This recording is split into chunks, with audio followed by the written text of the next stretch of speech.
The focus of the next session is on solidarity and Europe, and how Europe can meet the security challenges that are multiplying all around.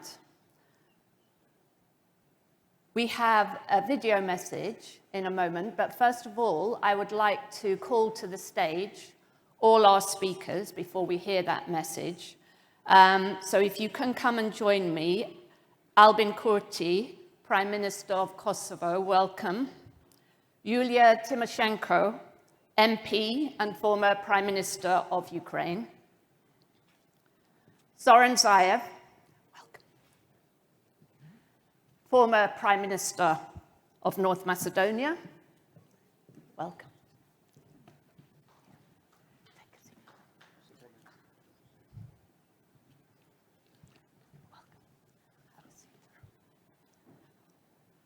Armen Sarkissian, former President and former Prime Minister of Armenia, welcome. And Dora Bakoyannis, MP, President of the Standing Committee on National Defence and External Affairs and former Minister of Foreign Affairs of Greece. Welcome all of you.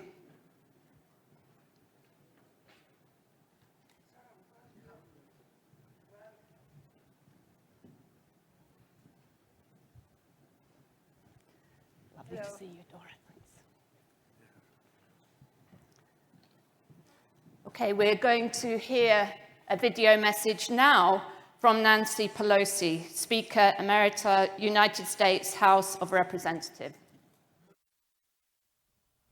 Good morning. As Speaker Emerita of the United States House of Representatives, it is my privilege to open the 27th Annual Economist Government Roundtable. Each year, this important forum convenes many respected champions of freedom and human rights, coming together to discuss the most pressing issues facing the world amid the Great Transition. How fitting it is that this forum is held in Athens, Greece, the birthplace of democracy. It was my privilege to welcome Prime Minister Kyriakos Mitsotakis to the capital of the United States last year to celebrate 200 years of democracy in the Hellenic Republic. When the history books are written, the central story of our time will be the battle between democracy and autocracy. Across the world, we see dictators on the rise, renewed attacks on free speech and religious liberty, attempts to subvert and dismantle democracy.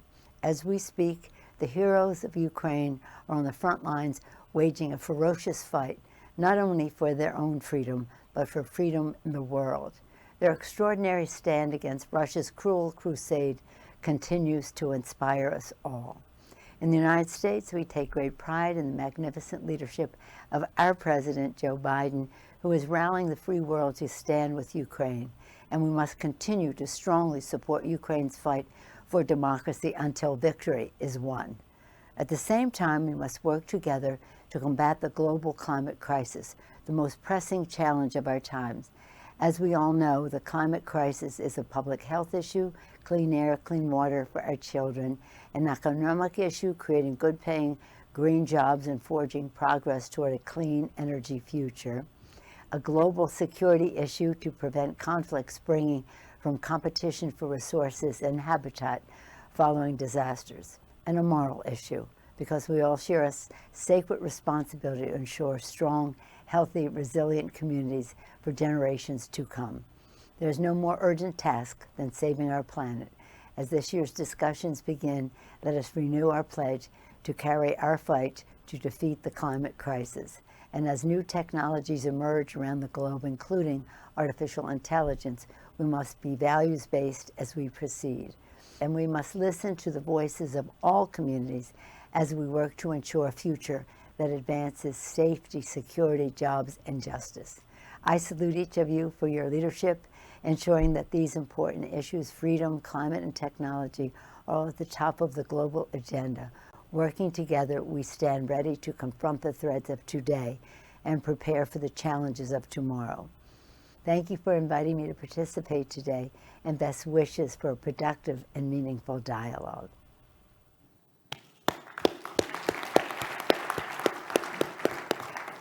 Well, thank you very much for that message, Nancy Pelosi.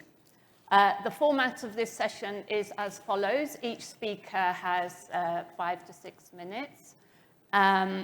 If we stick with that, we're going to have some time for questions and answers, which we always like to have here, so to follow up. So without further ado, Albin Kurti, please take the floor. Ladies and gentlemen, I'm delighted to be here with you today, and I want to express my gratitude for the opportunity to address this gathering. As we find ourselves in the final quarter of the year that has been marked by significant events, it is only fitting that we gather to reflect on the challenges that confront us. Our world's interconnectedness is not only about sharing in each other's success, but also understanding the ripple effects of crisis on a global scale. Take, for instance, the conflict Israel-Hamas after the terrorist attack of Hamas 2.5 weeks ago. It's a stark reminder that problems do not respect boundaries, they transcend nations and continents. Today, authoritarian powers seek to leverage this interconnectedness to further their influence. There are active forces working to destabilize the security and safety of the countries in their vicinity, and not only. I believe that the current moment demands unwavering support for democracy and its defenders. We must unite as the force that counters the destabilizing elements posing a significant threat to democracy. We witness immense bravery among the people, exemplified by last week's election in Poland, which drew staggering numbers to the polls. This election has drawn comparisons to the pivotal year of 1989, when back then, despite propaganda, police, secret police, and the military, the democratic opposition emerged victorious. However, this same courage and unwavering stance must also be mirrored by our highest institutions. Democracy is not an elusive or unattainable goal. It can take many forms, but those forms are well within our reach. I know that every time a head of a government brags about their own country, people think that they are bragging about themselves. But I must express my genuine pride in the progress that Kosovo, my country, has made. Although there is still much work to be done, our accomplishments are noteworthy, whether it's in terms of economic growth, press freedom, investment in sustainable energy, or transformative reforms in social welfare.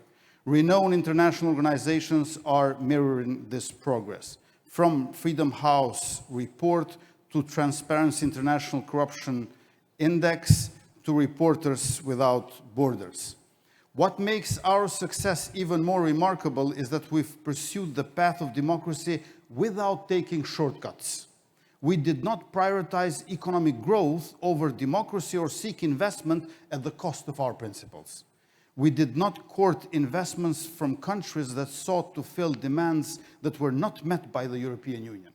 Instead, we strengthened economic development by combating corruption and fostering partnerships with European and American companies, as well as those of other Western allies. The same applies to our security needs. Democracy is concrete reality for us, yet so are the threats posed by autocracies, primarily Serbia, significantly aided by its alliance with Putin. Serbia's regression from democracy and aggression to Kosovo are marked by actions as state capture at home and media suppression that then after escalated into threats to my country. As is typical of illiberal countries, they shirk accountability for its recent dark past, including acts of genocide, choosing instead to glorify it. Beyond historical issues, the northern region of Kosovo has been exploited as a hub for drug trafficking, arms smuggling, and cryptocurrency mining. These activities directly conflict with the rule of law and democratic values that Kosovo represents. The relationship between Kosovo and Serbia can be best characterized as a country, Kosovo, working to build itself for the first time, striving for genuine democratic success, while an illiberal country attempts to stifle this progress, employing tactics often employed by figures like Putin. On the 24th of September, 1 month ago, The aggression that we have seen culminated when armed parliamentary groups that had been trained in official military bases in Serbia entered my country and opened fire on the police force, killing one of our police officers. Simultaneously, Serbia engaged in what the US described as unprecedented military buildup along our border. In the days that followed, a substantial amount of evidence pointed to the involvement and planning of a larger invasion by the state itself. This fact was self-evident, as no group of civilians could amass such weaponry and transport it across borders without at least the tacit support of the government. The aggression ceased not out of a desire to withdraw, but because it was strategically outmaneuvered. Since then, we have been left wondering about the potential sequels to this attack. The threat posed by authoritarian countries to Europe is not merely ideological, and we must address it as such. Our northern neighbor continues its military buildup, even receiving supplies from new sources, including a recent shipment from China. The current time is not one to sit back. To ensure Europe's security in the future, it is imperative for European institutions to close the gaps that enable authoritarians to foster acts of aggression and wage war against European democracies and their values. Any vulnerabilities that remain open are certain to be exploited to undermine the proper functioning of our democratic system. Notably, there are gaps in the Western Balkans that have been further widened by protracted and ambiguous process related to EU integration. The future of the countries in the Western Balkans, which are committed to democracy and have demonstrated this commitment clearly, should be aligned with the EU, an entity that mirrors this path clearly. Moreover, there should be mechanisms in place to check and address any anti-democratic behavior exhibited by those on this path. Given the events of the past year, it must be explicitly stated that positioning oneself between Brussels and Moscow effectively equates to siding with Moscow, while misusing European generosity and aid to further the agenda of state capture. This serves as a prime example of the gap that we must actively combat. Thank you very much for your attention. Thank you very much, Prime Minister. I should say that the panel, feel free, if you like, to stay in your seats to give your remarks. And Yulia Tymoshenko, we're delighted to have a representative of Ukraine here with us. So over to you. Joan, may I suggest that people will get their headphones? Yes. You should find headphones on your desk, on the table in front of you.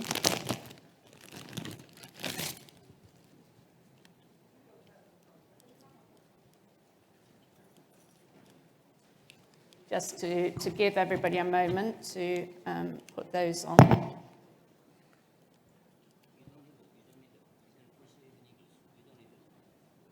Okay. But still, so I will do it loudly. Yeah. Okay. It Don't just put might your help you headphones. to hear, that's all. Yeah. But if you put your headphones, you will hear it's better.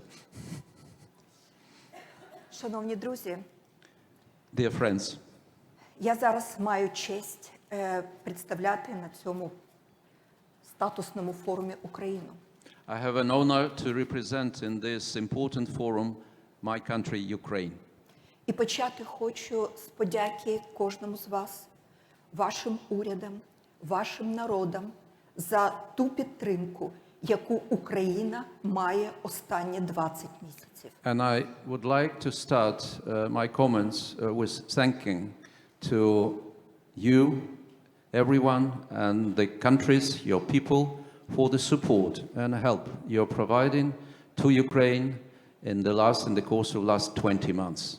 Завдяки тому, що вільний світ стоїть поряд з Україною впевнено і надійно. Україна вистояла, Україна бореться, Україна стала сильнішою, зберегла свою незалежність, свій суверенітет. It is because of this indispensable support Ukraine is fighting, Ukraine survived, and Ukraine became stronger. Тільки вчора більше 600 снарядів впало на територію України. Це керовані бомби, це шахеди, це артилерійські снаряди, і це все падає на мирні міста України. Only today, yesterday night, more than 600 missiles, drones, artillery rounds hit peaceful targets in Ukraine. Але українська армія, український народ стоять дуже мужньо і будуть стояти до перемоги, до повного поновлення територіальної цілісності України і до повернення на основі цього миру. But courageous Ukrainian soldiers, Ukrainian people will stand courageously till the win in this war, which means restoring territorial integrity, sovereignty and independence of Ukraine. Ми отримали більш потужну зброю.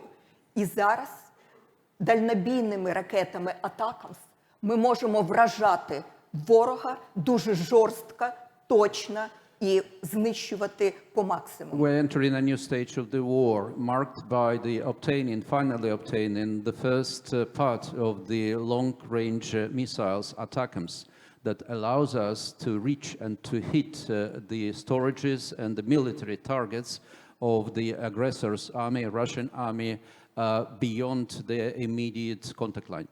За ці 20 місяців ми звільнили Чернігівську, Київську, Житомирську, Харківську, Сумську області, місто Харків, який вже місто Херсон, який вже був внесений в Конституцію Російської Федерації як їх територія. І це говорить про те, що ми можемо разом з вами перемагати. In the course of the last 20 months, we managed to liberate, to reconquer a number of the provinces of Ukraine, Kyiv, Kherson, Zhytomyr, including the city of Kherson that is currently Russian Federation illegally put as its own territory in its own constitution. It's a solid proof that together we are able to win and we will win. Ми можемо перемагати і не дати торгувати нашими територіями в обмін на сумнівний короткостроковий мир. Тільки перемога. We will win, and it is important warning sign that we should not allow a principle territories for peace or peace for the territories to be a ground, a very shaky ground for the illusionary peace. Але, на жаль, очевидним є те, що ця війна, на жаль, стала затяжною. Ми попереджали весь світ про те, що затяжна війна вигідна тільки країні-агресору. Але сьогодні вона затяжна. І ми мусимо побачити наслідки цього вже сьогодні. But there is a warning fact that I want to share with you. Unfortunately, this war has become a protracted war. We warned about this risk a year ago. Unfortunately, currently we are dealing with this phenomenon. We are dealing with a protracted war. We have to overcome to deal with this new phenomenon. Один з наслідків стало очевидним, що вчасно, миттєво непокаране зло, воно виходить за свої межі і воно стає, по суті, глобальним викликом. І сьогодні ми бачимо з вами, як здійснюється тектонічний розлам в світі на інтернаціонал диктаторів, кровавих терористів, авторитарних режимів і вільний світ. Тобто непокаране зло вчасно народжує більш масштабні процеси. Evil that escapes with impunity has a clear consequences, and one clear consequences of this unpunished evil and the protracted war, that the hidden international of dictators, bloody terrorists that was hidden a year ago, now becoming more and more visible and palpable, increasing this risk to the community of democracies and free nations, international of dictatorships against community of democracies. Сьогодні Україні задають питання дуже часто, чи не закриє війна, яка розпочав Хамас проти Ізраїлю, чи не закриє це увагу, не зніме увагу до війни, яка сьогодні триває в Україні? Я хочу дуже чітко сказати, що війна проти Ізраїлю і війна проти України – це не дві війни, це одна війна, яка ведеться проти вільного світу силами об'єднаних тоталітарних режимів. I'm frequently asked recently in the course of the last 2-3 weeks the same question. Do you think that the Israeli-Hamas war would deflect the attention from the Russian aggression and war against Ukraine? My answer is very clear. I want to be very precise and very clear. I don't consider this as a two wars. It's one war. It's war of the bloody dictatorships and terrorist regimes against democracies and free world nations. Я зараз хочу висловити солідарність, підтримку ізраїльському народу, And I want to express my solidarity and support to Israeli people, який так само, як український народ, мужньо стоїть за право жити. who are courageously defending their right to live peacefully. І я переконана, що Хамас буде знищений. В майбутньому місця Хамасу немає. The same as for Ukrainian people, we are defending our rights to live peacefully. And I am confident that there is no place in the future for Hamas and this kind of terrorists. There is no place of Hamas in the future. І будь-який терористичний, кровавий диктаторський режим мусить бути зупинений і переможений. Same applies for any other terrorist, bloody regimes. Those regimes have to be fought and won and overcome.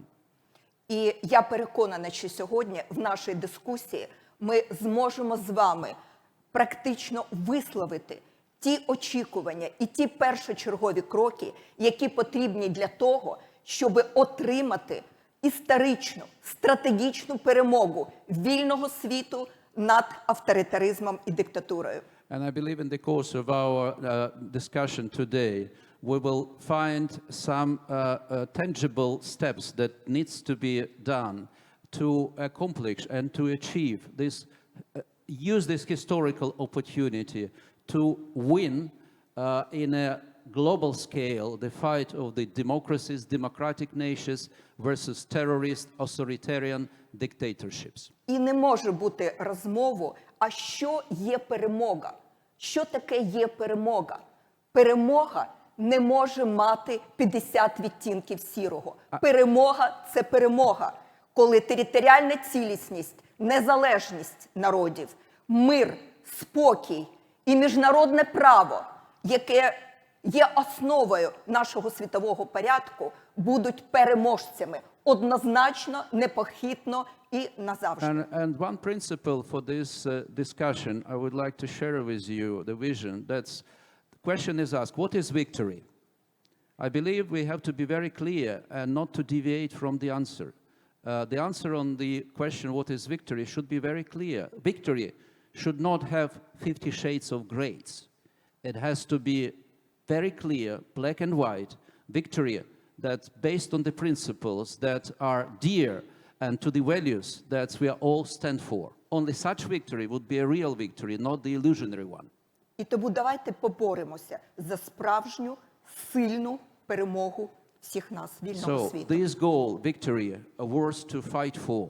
Let's fight together for the real victory for all of us.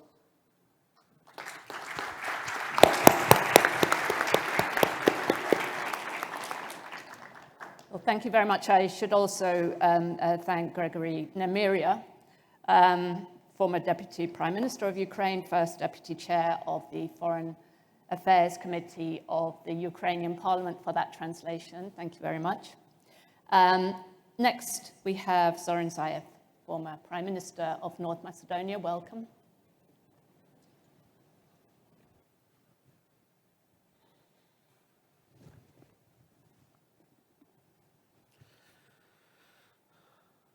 Dear Joanne, dear friends, participants of the forum organized by Economist, thank you very much for this invitation.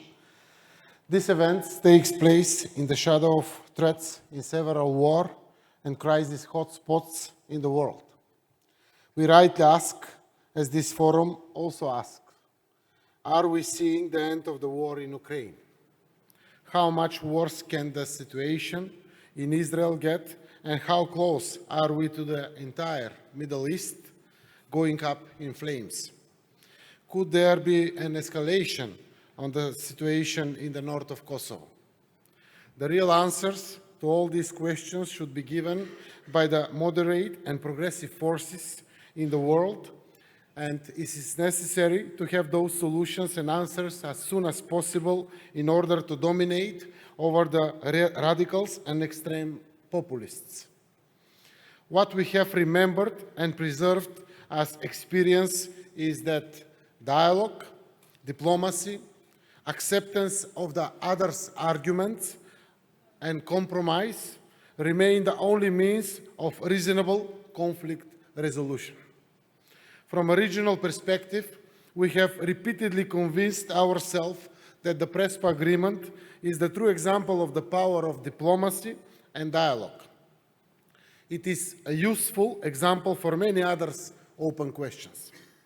As past and present leaders of countries, we owe it to the citizens to solve problems, maintain peace, and create conditions for development and better life for all. Achieving agreements that bring peace and stability requires clear vision and faith that the problems can be solved. But endurance and persistence are also needed. Like the current conflict now, like the war in Ukraine, the conflict in Kosovo, as well as Israel and Palestine, the Prespa Agreement aimed at overcoming the past filled with mistrust and laying the foundations for building a common future. Success in such engagement is not guaranteed. But what is most important in such situations is to keep alive the will to reach a solution through dialogue in moments when there seems to be completely different views. This is how I and Alexis Tsipras acted at that time. We have accepted that we will not avoid them, but will face the difficult questions and find solution. And so it was. The solution was found through dialogue, mutual understanding, and willingness to compromise of both sides. North Macedonia became a member of NATO, and the Prespa Agreement brought us one step closer to the European Union, and membership negotiations are ongoing. Greece is not only not blocking us, but also helping our accelerated integration into the European Union as the strongest partner. In the name of that friendship, I would also like to take this opportunity to thank Prime Minister Mitsotakis, who accepts the Prespa Agreement is deal done, and who, with his and Greece's leadership, represent an exceptional factor of stability in the region. Very quickly, the Prespa Agreement was recognized as a model for resolving complex misunderstandings and conflicts. Peace and all other agreements reached through dialogue are catalyzer for change. Inspired by this approach, in 2019, the President of Serbia, the Prime Minister of Albania, and I, that as the Prime Minister of North Macedonia, initiate the Open Balkan Initiative. We have a sincere intention to transform the region from a zone of conflict to a zone of friendship and cooperation. Regional connection has opened up new perspectives and opportunities for economic development, for a common future for our peoples. Albania, Serbia, and North Macedonia have signed several multilateral and bilateral agreements for the realization of the basic rights for the free movement of people, products, service, and capital as part of the planned benefits for greater regional cooperation and the promotion of connectivity between the countries of the Western Balkan. With togetherness and with inventive solution in times of global crisis, we can transform the Balkans into a zone of peace and stability. I remain completely dedicated to encourage the process of cooperation in the Balkan, also to other countries of the Western Balkan, like Kosovo, like Bosnia and Herzegovina and Montenegro. Before I finish, let me address a few sentences that influence of third malicious parties in the region. I'm thinking about all of the influence of Russia. Russia, even before the military aggression in Ukraine, is leading another special hybrid war for influence in some regions. The Western Balkan is one of those regions of special interest to Moscow. But despite all the attempts that are supported by strong financial and other means, our region shows continuous resistance to these influences. Of course, this is also possible due to the enormous support of NATO, the European Union, and the United States, with whom we share the same democratic values. This is why we, the advocates of freedom and democracy, are determined that we remain strong and together in supporting Ukraine in the war of values until the final victory. What connects us is the resistance to the totalitarian matrix. The unity of democratic or modern forces must have prevailed. That is why the coalitions and cooperations of progressive forces is imperative for us. Yes, we are facing a new era of uncertainty, but that should not discourage us. On the contrary, it should encourage us to be ready for a battle for a friendly and a fair balance in the world. Thank you. Thank you very much. Now it's an honor to have on the platform Armen Sarkissian, former President and Prime Minister of Armenia. Thank you very much for joining us after your country has been through such a difficult time of late.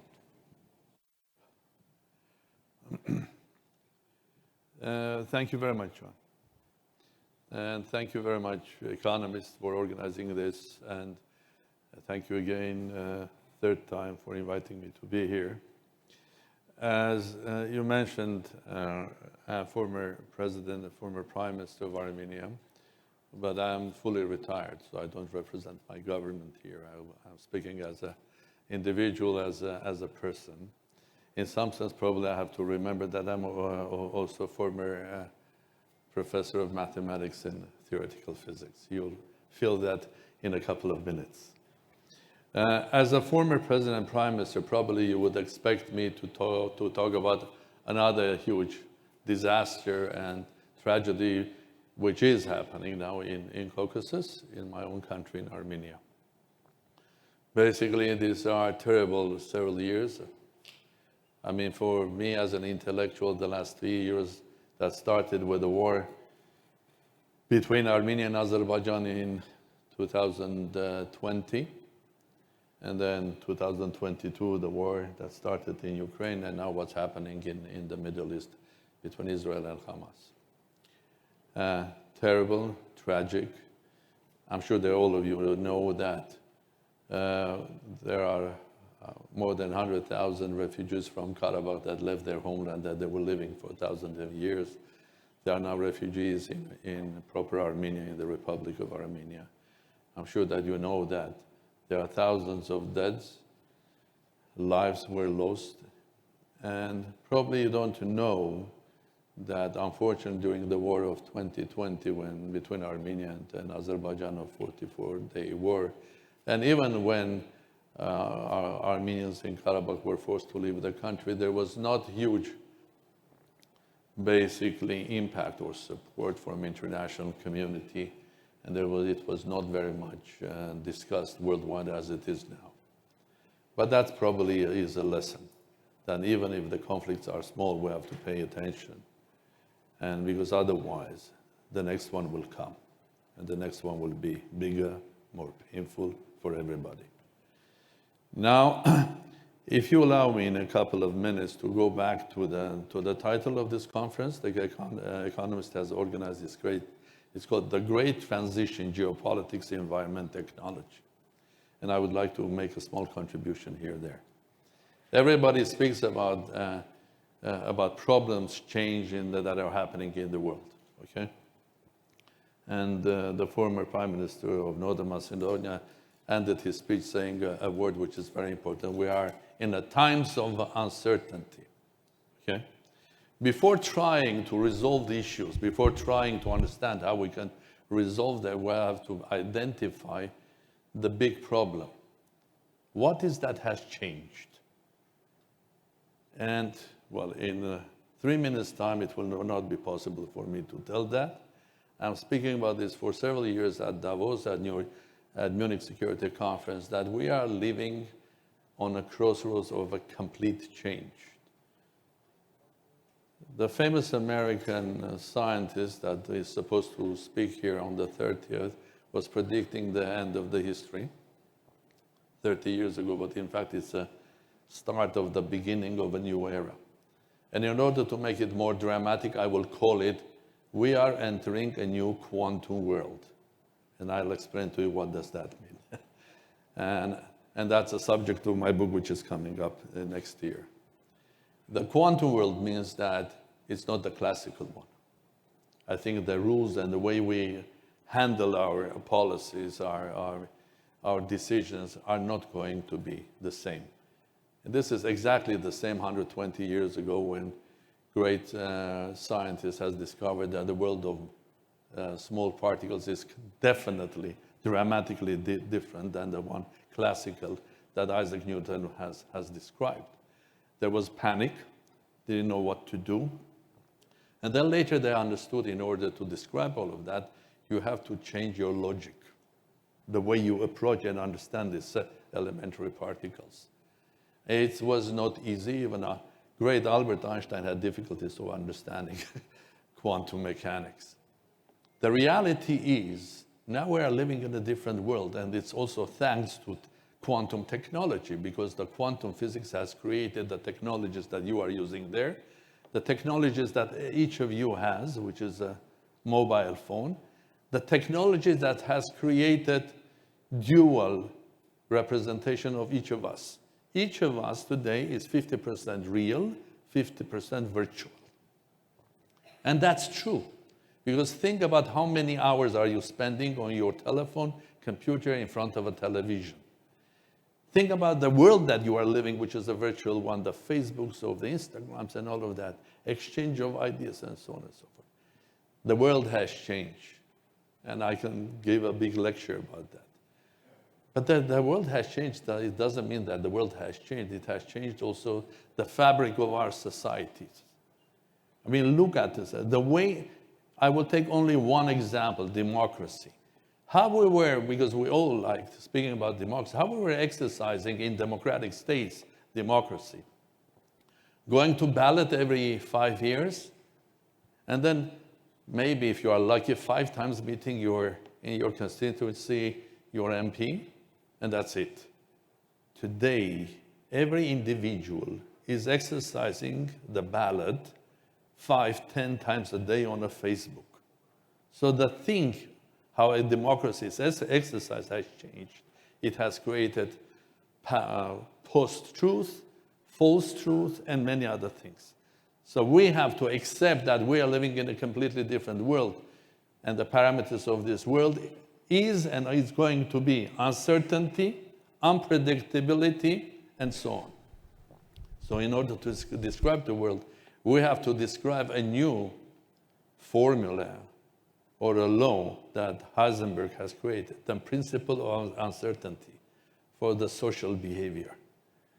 That's the most fascinating analytical thing one has to. The second thing that I would like to share with you is the importance of small states.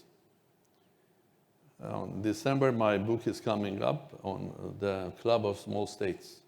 In 2 words, small states are important. There are small states that are very, very successful. Take Europe. Look at Estonia, Denmark, Ireland, Switzerland, and so on and so forth. In many cases, in many parameters, having the better digitalization, the better organization, more optimized government, and so on, they're ahead of the big states. So the small states matter. And the book was about exercising, thinking about what are the ingredients of a successful small state. And I'm so sad that one of the states, one of the chapters of my book is about Israel. It's about Singapore, it's about Estonia, it's about Qatar, it's about the United Arab Emirates, but it's also about Israel. And I learned a lot, not only by visiting, but also reading about Israel, about the success story, because as the president and prime minister, I am interested why Armenia, that had a lot of ingredients, was not so successful as the other ones. So, I'm so sorry that a country that is also represented where I was basically analyzing the success story of Israel is facing very, very tragic times. And I am all creating dialogue between small states. And the book is called The Small States Club. And with an aim that these small states that have huge impact on global geopolitics and economy, hopefully one day can come together and create something which will be called S20, the club of the small states that will represent them at G20, G7, and worldwide. And take this as a small contribution to your title, Geopolitics, Environment, and Technology. Thank you very much. I'm sorry about that. Well, thank you very much, and I'm sure we'll have you back to talk about the new quantum world or the Small States Club at some point in a big lecture. Last but not least, I'm delighted to have Dora Bakoyannis here with us, a long-standing and cherished friend of The Economist and a fount of wisdom about foreign affairs and particularly in this region. Thank you very much. I will not read my speech. I will try to sum up a little bit what we heard as the last, but the only Greek on the panel. First of all, I would like to thank you all for coming here to Athens and thank The Economist for bringing you here. You are absolutely right. We are living in very interesting times, as the Chinese say. But as we all know, it's a wish or a curse. Probably now it's closer to a curse because time is changing, the times are changing, everything is changing. And unfortunately, I will try to stick still to the issue, in Europe, are reacting in a very, very slow way. Europe felt for years that she was absolutely secure for more than 30 years due to the American protection.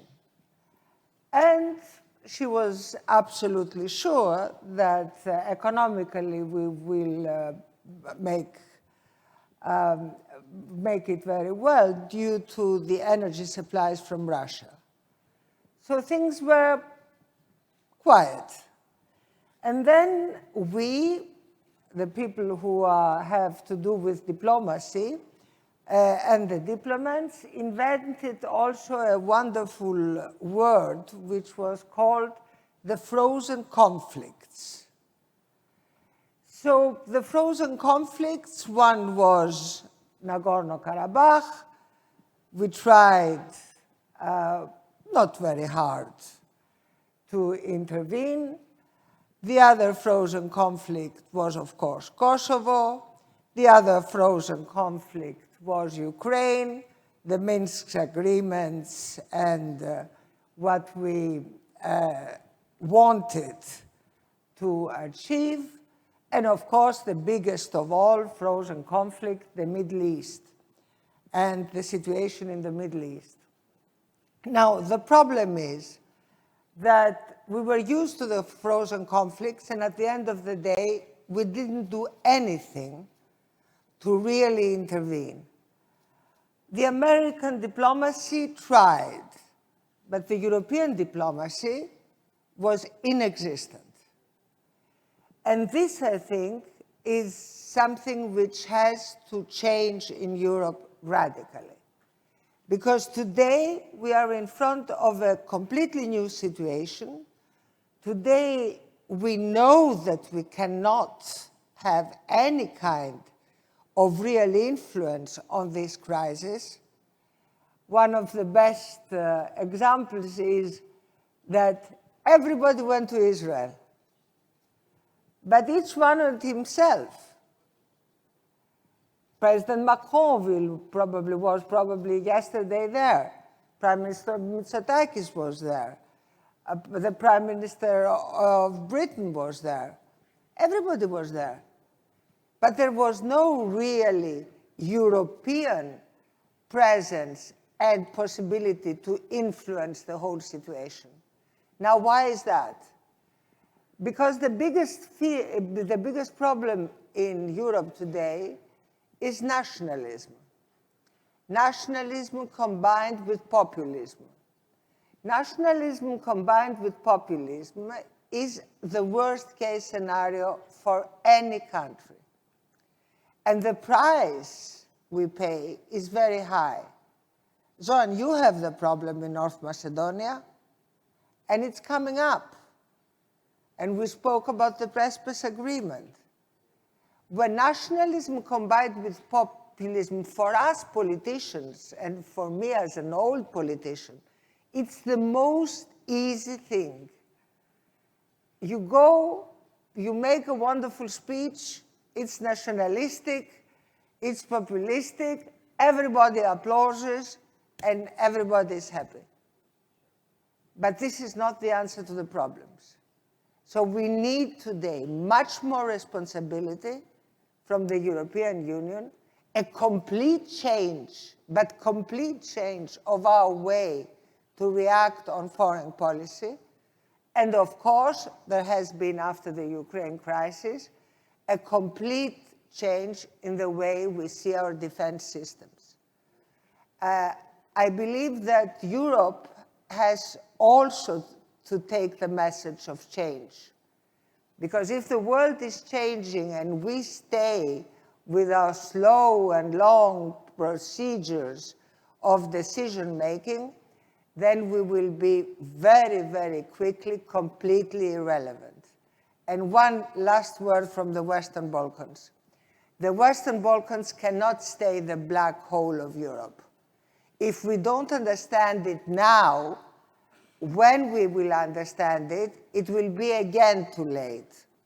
Because the Kosovo-Serbian discussions broke up, because the situation in Bosnia and Herzegovina is a great problem, because Albania is not keeping up with the respect of human rights in putting, for example, Beleri in prison, an elected mayor, because the problems are growing and the European path seems farther away than ever.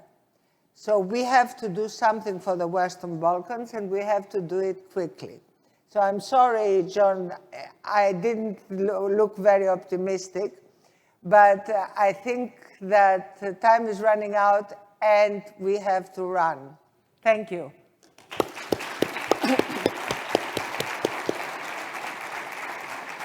Thank you, Dora. You may not have been optimistic, but I do think that you probably raised the most important question that hangs over all these conflicts and over this session, which is how should Europe respond? Does Europe have the capacity to deal with these security challenges, or will it always be dependent on the US to step in and deal with the problem? So I think this is something maybe we can all our panelists can come back to. What is actually the problem here? Is it just a problem that the EU is still a club of nation states with their own national interests, which finds a difficulty in coming together with one voice on these issues? Or is there something else here? So that's, I think you raised definitely a very important question. But we've got quite a lot of ground to cover in terms of the different issues in affecting people on this panel. So if I may, I'd like to put a question to each of you. And if we have time, I know we started late. I'm guessing that I have to try and finish by 1:30. We started 20 minutes late, and I will try and have 15 minutes extra, if that's okay. Thank you. So, Mr. Kurti, first of all, you talked in your opening remarks about the terrible Banska incident. At the recent summit in Tirana, the Berlin Process Summit, the EU is insisting on a resumption of the dialogue between Kosovo and Serbia. And I know that you've been very critical, that at one point you said the dialogue is dead, that you do not respect the sequencing of the Ohrid agreement with the, first of all, that requires your government to establish the community of Serbian municipalities and then Serbia to normalize relations and recognize Kosovo in some way.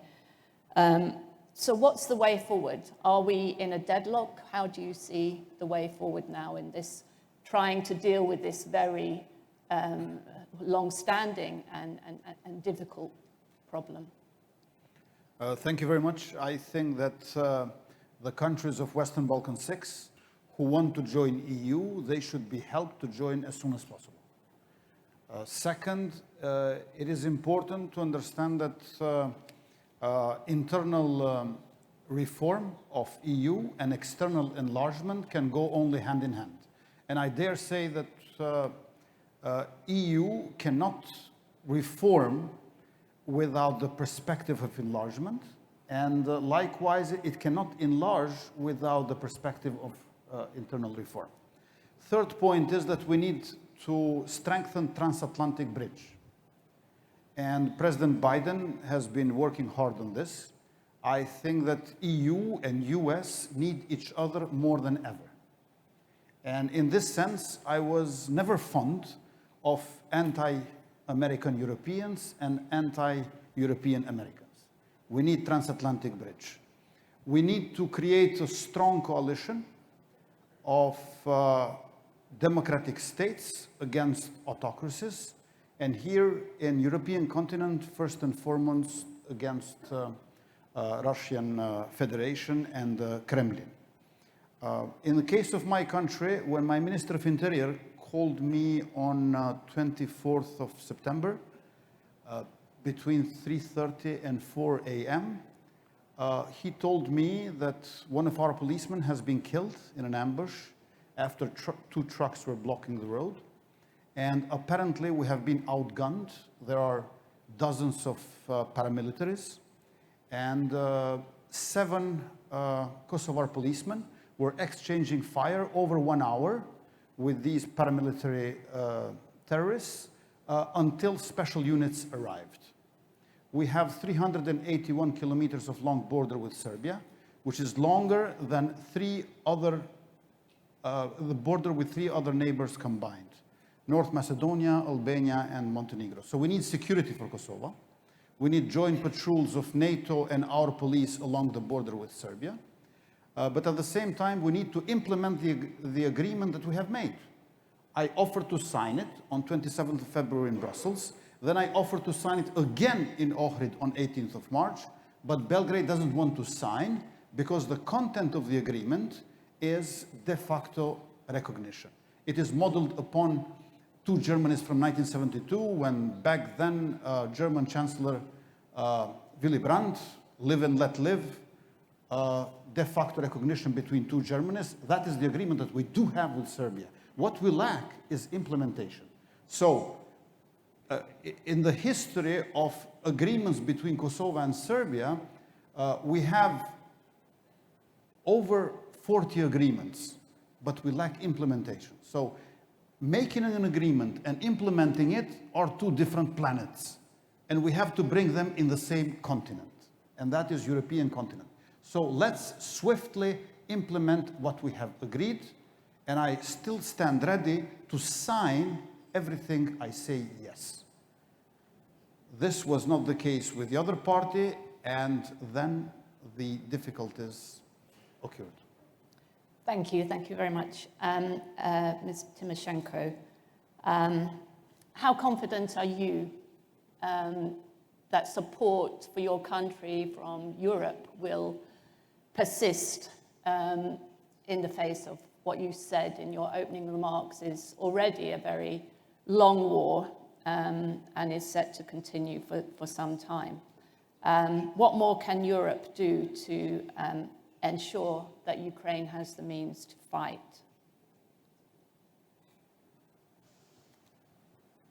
Нещодавно пройшов саміт Сполучені Штати – Європейський Союз, де був підсумковий документ, який зазначив, що Сполучені Штати і Європейський Союз будуть з Україною настільки довго, наскільки потрібно для захисту України. Recently, we witnessed yet one more summit, US-EU summit, and the final statement, final communique, repeated the same formula. We will with Ukraine as long as it takes to defend Ukraine. Справа в тому, що тут є, на мій погляд, дві речі, які не можуть так звучати. But there are two reasons why we shall not continue again and again with this line. Перше, це те, що відбувається в Україні, не може зводитися тільки до захисту України. Мета набагато масштабніша. Це захистити світовий порядок, лідерство Заходу, захистити наші цінності. As I already said, the whole chain of events that we are currently witnessing in war in Ukraine should not be limited or narrowed just to the task to defend Ukraine. Our task is much more important. It's to defend democracy in the world. І це означає, що відповідь на війну в Україні, так само як і відповідь на війну проти Ізраїлю, мусить бути набагато сильнішою, набагато більш жорсткою, консолідованою, лідерською. So that's why my emphasis that the response to this war, as the same concerns the Israel-Hamas now situation, the response should be much more solid, much stronger, much consolidated, and much more coordinated. Ми пам'ятаємо історію про війну судного дня в Ізраїлі, і тоді була позиція Сполучених Штатів на перших етапах цієї війни така сама повільна, виважена, щоб не перетинати червону лінію. I would like to remind you one lesson from the history, the Yom Kippur War. And from the beginning, the position of the US was a bit gradualistic. Але в той час Ніксон прийняв дуже вірне рішення. Він сказав про те, що і так перетнули всі червоні лінії, і, власне кажучи, відповідь очевидна. І тому треба дати Ізраїлю стільки зброї, скільки потрібно, і так швидко, як це можливо. And Nixon said there are many red lines that were crossed already. Therefore, Israel needs to receive all the weapons, all the means that are necessary, and as quick as possible. І не можна змиритися з тим, що ця війна переводиться в затяжний характер. Не можна. We have to avoid this crossroads when this war becoming a protracted war, a long war. Тому що це призводить до негативних глобальних процесів. Because it would not be narrow the consequences only with Ukraine or immediate regions. The consequences of this will be global, that will be negatively impact the domestic situation in many countries. І тому, що робити в цій ситуації? Therefore, the question, what needs to be done? Перше, це сильне лідерство. First, strong leadership Заходу, of the Сполучених West, Штатів, United States, Європейського Союзу. European Union. Абсолютна єдність по безпековим питанням Absolute unity as far as security всередині Європейського Союзу. Consideration inside US, inside European Union, and between the transatlantic environment. І далі треба діяти дуже жорстко. Third, we need to act very strongly.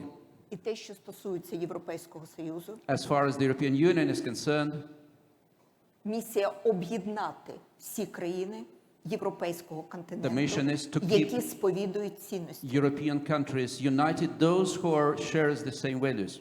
І тому ми очікуємо Therefore, we expect якнаймога as швидшого soon as початку possible, переговорного процесу hopefully щодо вступу before the end of this України year, в Європейський beginning Союз. of the pre-accession negotiations on the future Ukraine's membership into the European Union. Це буде символ, It will be very symbolic, який буде important, говорити про лідерство tangible Європейського Союзу example of the leadership of the European Union і and про responsibility, здатність and for ability будувати мирну, сильну, to build об'єднану Європу. peaceful, united, strong Europe. І питання, що concerns Western стосується Balkans. НАТО. And as the other element is NATO. Абсолютно точно, якщо б в Бухаресті I would like to repeat, 2008 року if back in 2008 in Bucharest, Україна і summit, Грузія NATO, були прийняті в both НАТО, Georgia and Ukraine would receive the membership action plan for цієї NATO, війни не було б. these wars in Georgia and Ukraine would have been avoided. Нам дуже шкода, And it's pity, що в sad, цьому році в Вільнюсі that this year in Vilnius, була також слабка позиція. on the NATO summit, the Щодо position was членства very України в weak НАТО. as far as the NATO membership of NATO, І of ми Ukraine. дуже сподіваємося, що Therefore, we наступний very much рік hope that next і year, саміт НАТО в Вашингтоні in the NATO summit in Washington, стане реально переможним become a кроком real для victorious, зміцнення глобальної безпеки contribution for the strengthening regional and global transatlantic security. І Україна буде на шляху до And членства, Ukraine буде will виконувати be план both дій, і on тим самим закриє The двері в way of майбутню its війну в Європі. membership towards the EU, towards NATO, and that would be the very important tangible step to close the door finally for any prospects of the future war in Europe. І, Джоан, ви правильно сказали, And, Joan, що you said наступний correctly. рік – це рік виборів в Сполучених Штатах і в The Європейському next Союзі. year is the year of elections, most notably in the United States and in Europe. І ми хотіли би, щоб до своїх виборів Сполучених Штатів і And в what we would Європейському like, our Союзі desire, that before the elections in the United States, демократія прийшла переможцем. democracy would win, Переможцем справжнім, a real winner, коли буде повержені диктатури і терористичні режими, when the terrorist regimes will be defeated, і для the багатьох terrorist народів attacks will буде be відкритий defeated, шлях and the до real peace мирного, would come, демократичного, all the успішного tangible життя. prospects for the sustainable peace in Ukraine will be achieved. Thank you very much. Okay, I'm very conscious of time. We've still got 3 panelists to take, so we'll have to try and get through the remaining questions quite quickly. Mr. Zaev, you emphasized the importance always of dialogue in the face of conflict, and said that was always the answer. Maybe it's not always the answer in some circumstances when it's a war of self-defense, when you face an invasion, by which time it's too late for the dialogue. But I think you were quite right to emphasize the importance of politicians having the courage to address the sort of disputes that you faced, the dispute between your country and Greece on the name question. And that was resolved. Your country is now facing another dispute with an EU member state, Bulgaria, which turns upon similar issues of identity and history and so on. And it seems that the EU is not in a very powerful position to intervene in those disputes and bring about a resolution. So are you confident that the EU can, I mean, we still have disputes between EU member states and non-member states who are seeking to join the EU. What can the EU do to smooth the path to membership for countries in the Western Balkans, which are still having these unresolved either border disputes or other sorts of bilateral disputes? Thank you, Joan. Yes, I believe that European Union have a lot of tools to use it, but doesn't use it.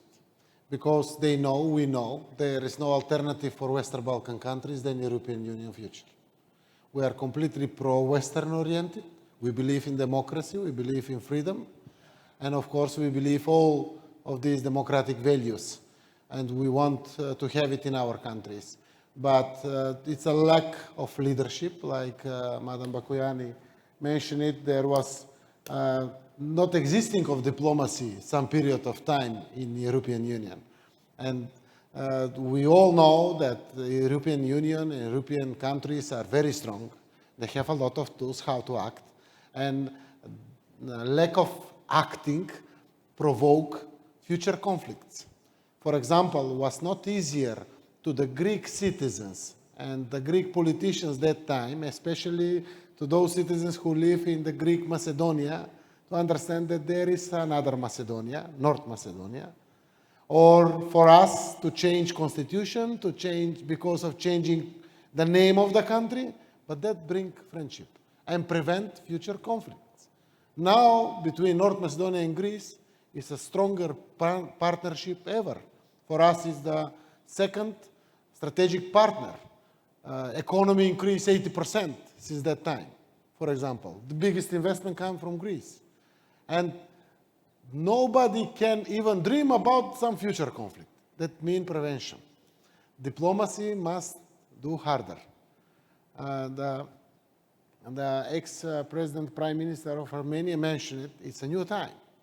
So really, in democratic way, there is a lot of tools how to use it. Even the solution now we find with Bulgaria, it's a solution on the table. We need to have more dialogue inside of the country because opposition block the parliament decision for our continuing path to European Union. But dialogue, diplomacy, in third decade, in 21st century, it's minimum what our people deserve. And successful diplomacy and dialogue. Because it's a really barbarian what we see in Ukraine, what we see really in Israel and Gaza. All we react about that.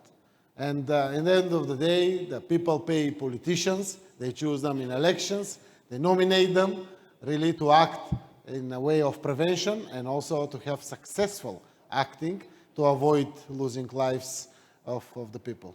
Thank you. Thank you. Thank you very much. Mr. Sarkissian, I know you're speaking as a citizen of your country, and you're not involved in the current politics in the country. So my question to you is, where does Armenia turn now? Russia proved itself to be an unreliable partner for Armenia.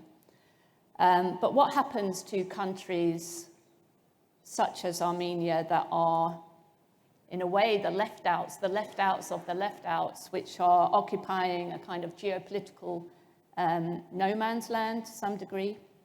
Armenia is not going to be part of this process, not for the foreseeable future anyway, of enlargement. Do you have an answer in your book, The Small States Club?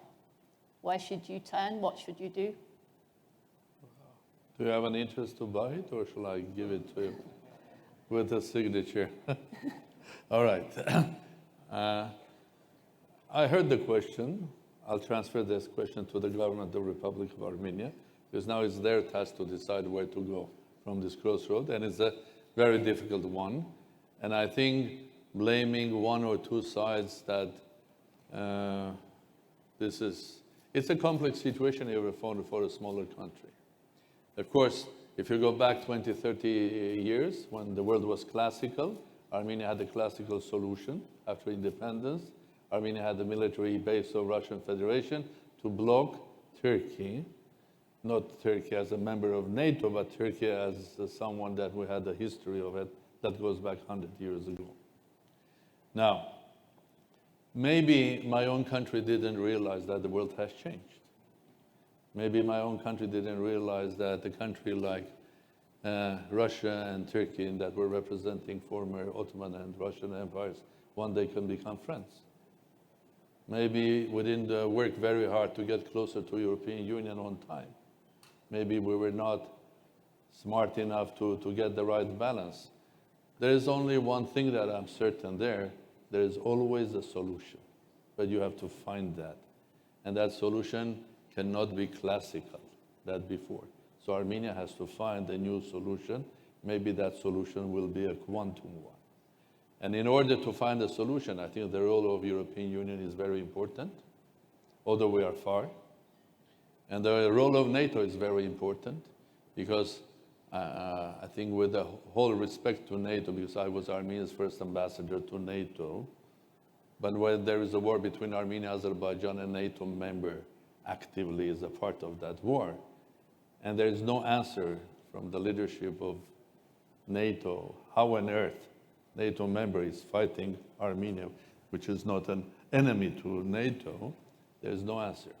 I think that takes me back to just two simple questions that has to be addressed. One that you raised. I think it's very important that Europe should have one clear, strong voice. I mean, it's not the first time that we have a conflict here and the European leaders are going one by one there. The same was happening at the beginning of before the Ukrainian crisis. European leaders one by one were going to Moscow talking to Putin. There was no one really going and representing the strong voice of. And the second thing, it's very important, I think, that all of the countries that are a bit far even from Europe get a clear message that the principles of European Union are important. I think you speak about democracy, and democracy is not about only democratic elections in a country in Central Asia. It's about checks and balances, balance of power, many other things. So principles and the messages that are your biggest tool of Europe should be not pretend, but should be actually working, and you have to take it where you go. Thank you. Thank you very much. Dora, back to you. Greece has traditionally been a very strong supporter of enlargement, a very strong advocate for the Western Balkans and other now aspirant states, including Ukraine and Moldova. The Prime Minister recently hosted a meeting in Athens. What can Greece contribute, given its history, location, relations with the region, that other European countries cannot? So is there some unique role for Greece to play here? Well, I believe that. And I believe that not only for the Western Balkans, but you might be surprised, for the Middle East crisis. Greece is a country with a lot of particularities. One of our particularities is that we lived 400 years under the Ottoman Empire. This means that we know very well the Muslim world. And I will just tell you one very small story. When the first caricatures of Mohammed came into Europe, which they started then at the time in Denmark, this was spread through Europe. And in all countries, there were very big reactions from the Muslim communities. And of course, the Arab world reacted. Now, we in Greece, we have a press which prints practically everything, as you probably well know. And if it can make our life difficult, they print it with a lot of joy. But it was the only country where these caricatures were not printed. And it left me, at the time as a foreign minister, trying to make the bridge between the European countries who had to explain to the Arab world that this is a way of democratic expression and blah, blah, blah, and the rest of the Arabs. What I mean, Greece is an honest broker in the region. And as we don't have any kind of geostrategic and geopolitical aspirations, we really are an honest broker with very good relations to both sides, to the Israelis, of course, they are strategic partners for Greece, but also to the Arab world. So the same thing our last problem was when I was in Bucharest and I stopped North Macedonia was becoming a member of NATO with the rest of our partners at the time. But the result is the best possible result. For the moment, I had I still have some open questions, but Mr. Zaev is right, diplomacy prevailed. And I'm a strong believer of diplomacy, but diplomacy when it is time, not when it is too late. And whenever the diplomacy does not prevail, at the end of the day, the result is the worst possible result, and then you have to act, but to act after a lot of blood has been shed and a war has taken place. Well, thank you, and thank you all our panelists for this session. Thank you for your illuminating contributions. There's a lot of food for thought here for ensuing sessions. We're going to break in a moment for coffee, which will be still half an hour or 20 minutes. Come back with your coffee for the next session, but please join me in thanking all our speakers.